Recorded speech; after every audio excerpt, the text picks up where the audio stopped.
fundamental issues of one, investment of the Igbo man in his land. It is abomination that the Igbo man will live here and go in the West and invest in the West. When you go to Lekki, 60% of the houses are owned by Igbos. When you go to Kaduna, Kano, everywhere, investments there are owned by Igbo men. They have abandoned their home, the home of their ancestors, the home where they were given birth to, their true identity. Nobody did that to you. You must solve that yourself by divesting your interest and investing in your homeland.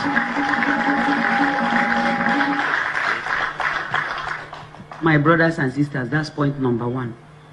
Number two fundamental mistake you are making here in the East.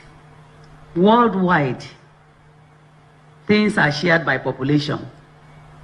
In Nigeria, the northern man will have 4 wives. Each one will have 6 to 10 children. In a household, you have almost 100 persons.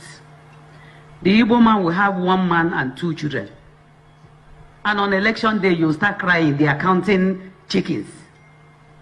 So what solution do you have? Is either the women will give birth to more children, like they did in Iran, when Iran had their revolution. These are practical things that have happened in the world.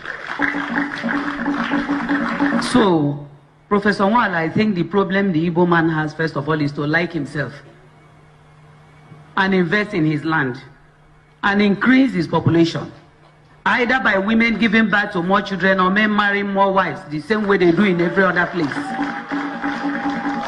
Because our future is at stake. The future of your children, women, please don't be sentimental. Don't be selfish. The future of your children is at stake. So, in Yelongweyaka, by continuing with the dogma of me, my wife, and 2 children, it's abomination and it must stop.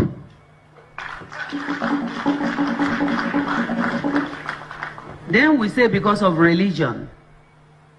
We have abandoned certain of our values because of religion. When the people of Israel in the Old Testament asked God, you love us, you made a covenant with us, but we want an earthly king. And God gave them an earthly king and admonished them not to be in a hurry to leave the sight of the king because he's my representative on earth. We have a king here. I expected that immediately after the national anthem and you do the Oyibo prayers, a bowl of kola nut will be taken to the king.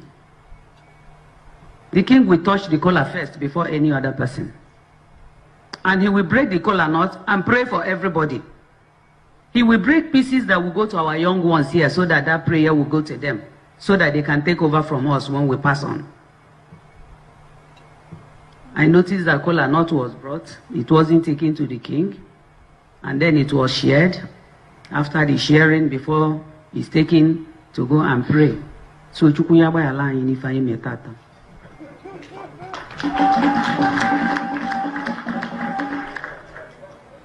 My dear brothers and sisters, I said earlier that we are in Anyoma the most cultured in Nigeria, with due respect to all of you and the Hausas and Fulani and others. And I'm saying that because when people are talking of women equality, and I say to them, there is nothing like women equality. There wasn't women equality yesterday. It is not today. It will never be.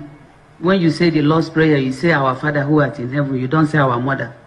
So they should stop all this nonsense of...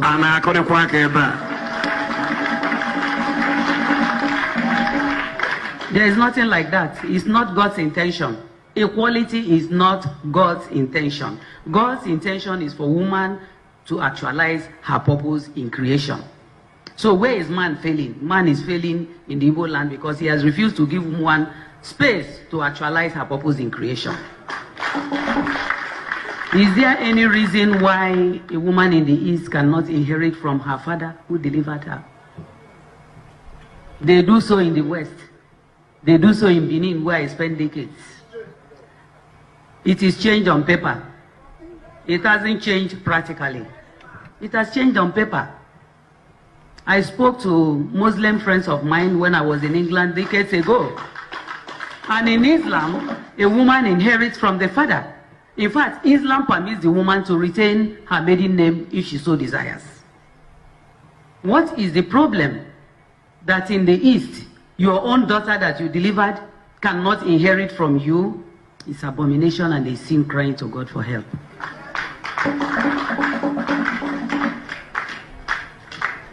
Is there any reason why communities in the East, like I suggested years ago, cannot crown mothers in their communities? The way my forefathers in Anioma decided that there will be a stool for a woman. My community has a traditional ruler. He is in charge of men and male youths and the land. Myself as the Omo, I'm in charge of women, female youths, and the markets, and custodian of our ancestral shrine. And I'm very proud that I serve God through tradition. They kept this seat and decided that the man should have his palace. The woman should also have her own palace. So the traditional ruler has his palace, and I also have mine. He has his chiefs, I have my own chiefs. However, the chiefs of the traditional ruler are superior because man is first. That's the way our forefathers kept it in Anioma land, from Asaba to Abo. In all the communities, there is an Omu, there is a traditional ruler. Each one is given his role to play because God is not a fool by creating woman. Business